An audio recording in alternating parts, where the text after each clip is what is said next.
Olá! Hoje, quarta-feira, 29 de abril, a gente vai conversar sobre uma ideia que pode de verdade mudar a forma como a gente aprende e cresce: a bênção em dobro. Já parou para pensar no que acontece quando o que a gente estuda não fica só para nós, mas transborda e alcança outras pessoas? Pois é sobre isso que a gente vai falar. A grande questão é essa: como é que o momento pessoal ali de estudo da Bíblia pode se transformar em algo maior, numa bênção que se multiplica? Parece complexo, mas a resposta está num passo bem simples que a gente dá depois de ter aprendido algo. Bom, tudo começa, claro, com o estudo individual. Mas olha, não existe fórmula mágica, um jeito único que funciona para todo mundo. O grande segredo é encontrar o método que fala mais alto ao coração, que cria aquela conexão real com o que está sendo lido. E existem muitos jeitos de fazer isso. Dá para mergulhar de cabeça, sabe? Analisar versículo por versículo para sugar toda a riqueza dali. Ou então, dar um passo para trás e olhar a foto completa, o contexto de um capítulo ou de um livro inteiro. Uma outra abordagem bem legal é seguir um tema, uma palavra, e ver como ela aparece em toda a escritura. Ferramentas como dicionários bíblicos também ajudam demais. E claro, tudo fica ainda mais rico quando se estuda em grupo, porque aí uma perspectiva complementa a outra. Cada método desses abre uma porta diferente. Mas não importa qual caminho se escolha, tem um elemento, um detalhe que faz toda a diferença.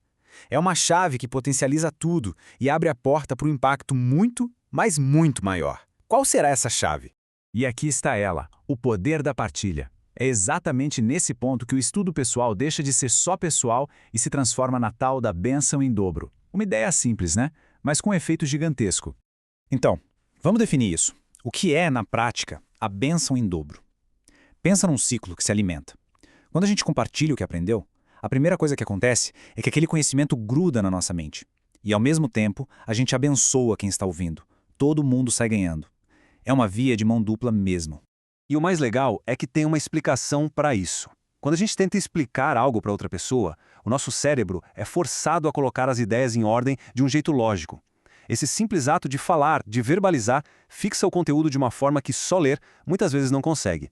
Fora a conversa que pode surgir disso, né? Que pode levar a novas ideias para todo mundo.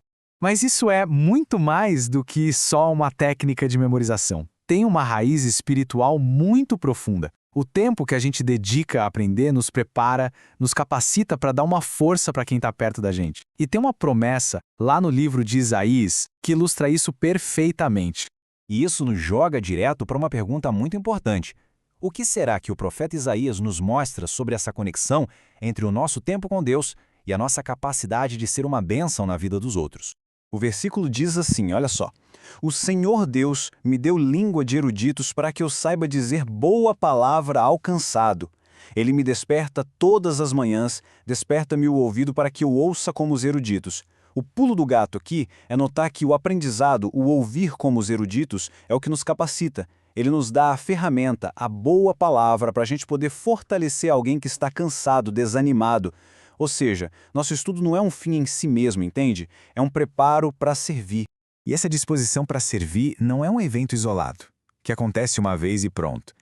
Isso nos leva a olhar a coisa toda de uma perspectiva mais ampla.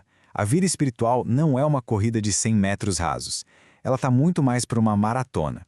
É uma jornada que pede constância, sabe? Perseverança.